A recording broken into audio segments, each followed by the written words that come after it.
Welcome to ஐனி kitchen. இன்னைக்கு நம்ம easy மெஷர்மெண்ட்ல டேஸ்டியான இட்லி பொடி எப்படி செய்யறதுன்னு சொல்லி பார்க்கலாம் வாங்க.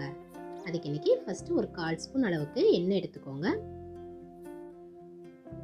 இப்போ 10 காஷ்மீரி சில்லி எடுத்திருக்கேன். 10 வந்து நம்ம நார்மலா யூஸ் பண்ற மிளகாய் வத்தல் எடுத்திருக்கேன். உங்களுக்கு வேணும்னா நீங்க நார்மல் மிளகாய் வத்தலே இந்த இடத்துல யூஸ் பண்ணிக்கலாம். நான் கலருக்காக காஷ்மீரி சில்லி வந்து ஆட் பண்ணியிருக்கேன். உங்களோட உரப்புக்கு தகுந்த மாதிரி நீங்க கூட்டவோ குறைக்கவோ செஞ்சுக்கலாம்.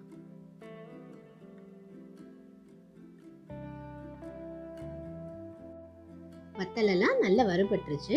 இப்போ இதை நம்ம வேற ஒரு பிளேட்டுக்கு மாத்திரலாம். ஒரு கிண்ணம் கடலைப்பருப்பு எடுத்துக்கோங்க. இதே கிண்ணத்தோட அளவுக்கே தான் நம்ம அடுத்தடுத்து போடக்கூடிய இன்கிரிடியன்ஸுமே நம்ம சேர்க்க போறோம்.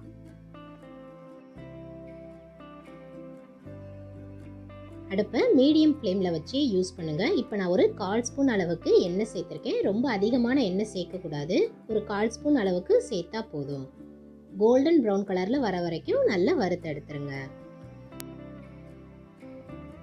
இந்த மாதிரி நல்ல கோல்டன் ப்ரௌன் கலர்ல வந்த உடனே நம்ம பிளேட்டுக்கு மாத்திரலாம். பாருங்க, நான் கடலைப்பருப்பு எடுத்த அதே கிண்ணத்துக்கு தான் நான் 1/2 கப் அளவுக்கு உளுந்தம்பருப்பு எடுத்திருக்கேன். இதையும் நல்ல கோல்டன் ப்ரௌன் கலர்ல வர வரைக்கும் நம்ம வறுத்தரலாம். இந்த மாதிரி நீங்க எந்த கிண்ணத்துல கடலைப்பருப்பு எடுத்துக்கிறீங்களோ அதே கிண்ணத்திலேயே நீங்க எல்லா இன்கிரிடியன்ஸுமே சேர்த்துக்கோங்க. இப்போ நான் 1/4 ஸ்பூன் அளவுக்கு எண்ணெய் சேர்த்திருக்கேன்.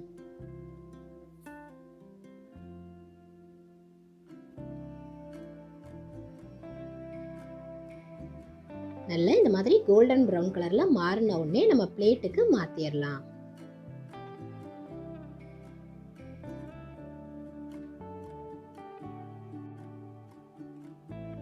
அதே கிண்ணத்திலேயே 1/4 கப் அளவுக்கு வெள்ளை எள்ளு வந்து எடுத்திருக்கேன். இந்த வெள்ளை எள்ளு நல்லா பொரியிற வரைக்கும் வறுத்து எடுத்துக்கலாம்.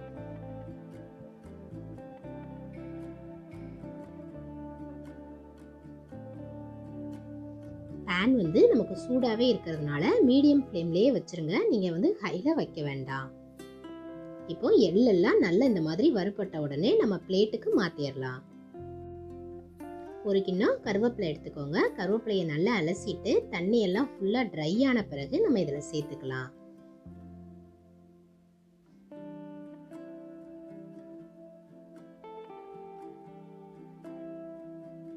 இந்த மாதிரி கருவேப்பிலை எல்லாம் நல்லா வறுபட்ட உடனே இதை ஒரு பிளேட்டுக்கு நம்ம மாத்திரலாம்.